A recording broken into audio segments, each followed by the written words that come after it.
Bonjour chers frères et sœurs de l'église de l'I-Jésus, nous sommes aujourd'hui le vendredi 7 octobre 2022 et nous allons méditer ensemble 1 Corinthiens chapitre 14. La prophétie versus le parler en langue. Voilà le sujet des versets 1 à 25. Au verset 12, Paul encourage les croyants à chercher à posséder les dons qui vont faire grandir l'église dans la foi. Il va dans ces versets souligner la supériorité du don de prophétie, car il aide les autres à grandir dans la foi, ce don les encourage et les réconforte. Parler une langue inconnue n'apportera aucun avantage à l'Église, à moins que quelqu'un ne traduise, dit Paul. Il fait aussi référence aux instruments de musique, qui, dans un orchestre, doivent rendre un son distinct pour pouvoir être reconnus. Lorsque le parler en langue n'est pas traduit, le message de celui qui parle reste incompréhensible pour les autres croyants. Le défi dans ce contexte est de s'assurer que si traducteur il y a, ce traducteur puisse véritablement traduire ce qui a été dit. Dans ce contexte, Paul va affirmer qu'il préfère parler 5 paroles compréhensibles que 10 000 paroles en langue. De plus, il va préciser dans les versets 21 et 22 que le parler en langue est un signe du jugement de Dieu. C'était le cas lorsque les Assyriens ont envahi le peuple de Dieu. Ce dernier ne pouvait pas comprendre la langue de ces étrangers, et c'était le signe du jugement de Dieu sur son peuple.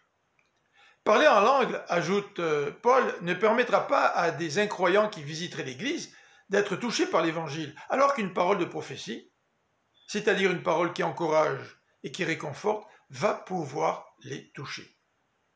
Dans les versets 26 à 40, Paul mentionne l'importance de l'ordre dans le culte.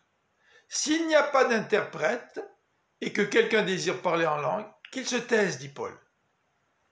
Deuxième remarque, si des gens veulent communiquer une parole de prophétie, c'est-à-dire encourager et réconforter, que ce soit dans l'ordre, une personne à la fois, et que les autres croyants puissent juger de ce qui est dit.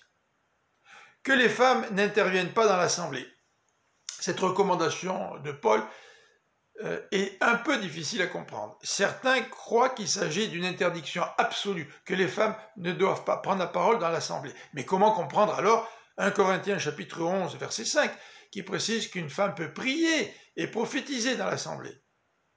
Certains croient qu'il s'agit d'une interdiction en relation avec un bavardage déplacé, que les femmes ne bavardent pas de façon déplacée dans l'Église. C'était peut-être un problème spécifique à l'Église de Corinthe à ce moment-là, et non pas une remarque dirigée principalement sur les femmes. S'il existait des hommes qui bavardaient de façon déplacée, eh bien eux aussi devraient se taire. Par contre, certains croient aussi que cette interdiction s'applique à l'évaluation du message des prophètes, que ce soit des hommes et non des femmes qui évaluent la pertinence de ce message. Toujours est-il, au verset 39 et 40, Paul encourage les croyants en disant « Recherchez le don de prophétie et que tout se passe dans l'ordre ».